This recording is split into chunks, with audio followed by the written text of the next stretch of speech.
I'm Rachel, and welcome to Rocky Road Arena.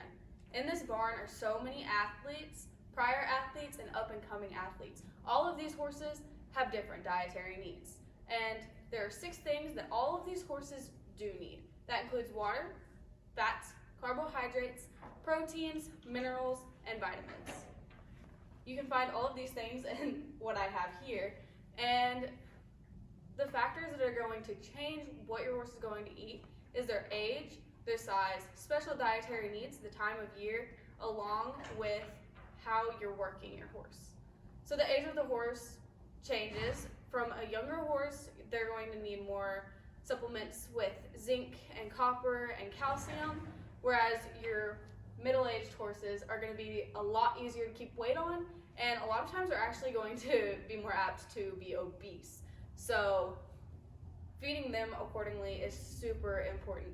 Now, the hardest horse to feed is your senior horse. Senior horses' bodies just don't work like they used to. They're harder to keep weight on, and a lot of this is because their teeth are ground down, and some of them even have almost no teeth.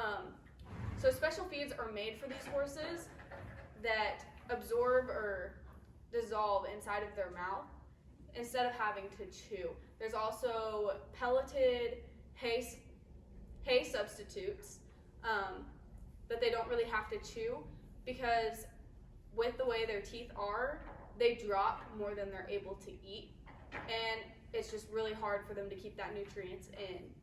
Now, the horse's size also plays a huge factor in how you're going to feed your horse.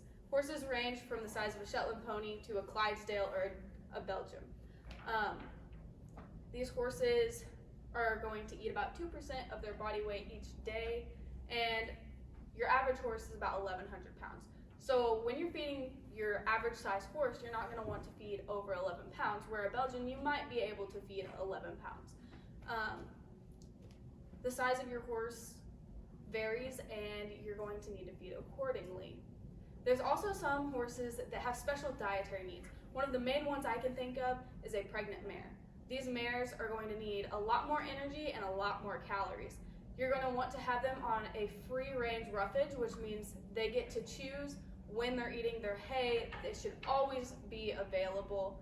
Now, their grain can have special supplements in them, but you're primarily going to worry about your roughages with these mares. Instead of feeding them on a schedule, they should have it all the time.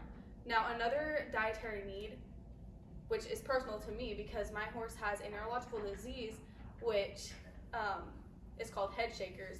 And what this disease does is basically a nerve just randomly fires off in her face, which a bridle or the sun, even the wind could trigger, and it's extremely painful. So some things that I do for her is I have this magnesium supplement, and I put 1 little scoop in morning and night.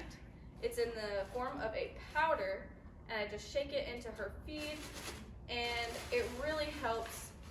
Other horses with neurological diseases might actually need CBD oils or CBD pellets, and horses with a lot of energy can be put on a supplement for calming reasons, and I have this is B1, it's for one of my mares. So these are special needs that horses might need. Then you're also going to worry about the weather. So in your springtime, horses are going to be more apt to getting worms, and you're going to have to treat that because the worms are going to take away from the nutrients that you're trying to feed your horses. And there's so many different types, so you'll need a fecal exam done probably every 6 months just to see what type of worms your horse has. You're never going to be 100% worm-free with your horses, but you can treat the majority of them. In the summertime, you're also going to have to worry about your parasites, but they are going to have a lot more roughages to eat all of the time. So you're going to feed a lot less hay, and then in the wintertime, when there's less roughages out, you're going to have to really add to your horse's diet with different types of hays, just specifically to how hard it is to keep weight on your horse.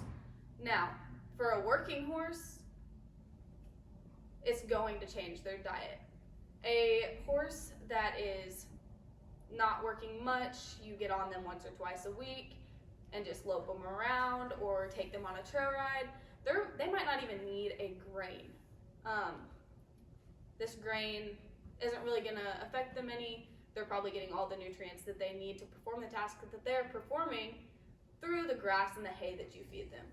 Now, a horse that is competing and working hard every single day, you're going to need a lot of salts and minerals, and a way you can do that is you can use a salt block, or you can get a powder that you put in their water that dissolves and they get it when they drink.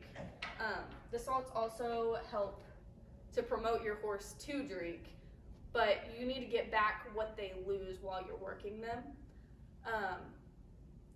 So now I'm going to tell you about some of the things that I do to keep my horses happy and healthy. My horses feed is weighed with one of these. They are, this is 2 quarts. My horse gets 4 quarts in the evening and then 2 quarts in the morning. And what I feed her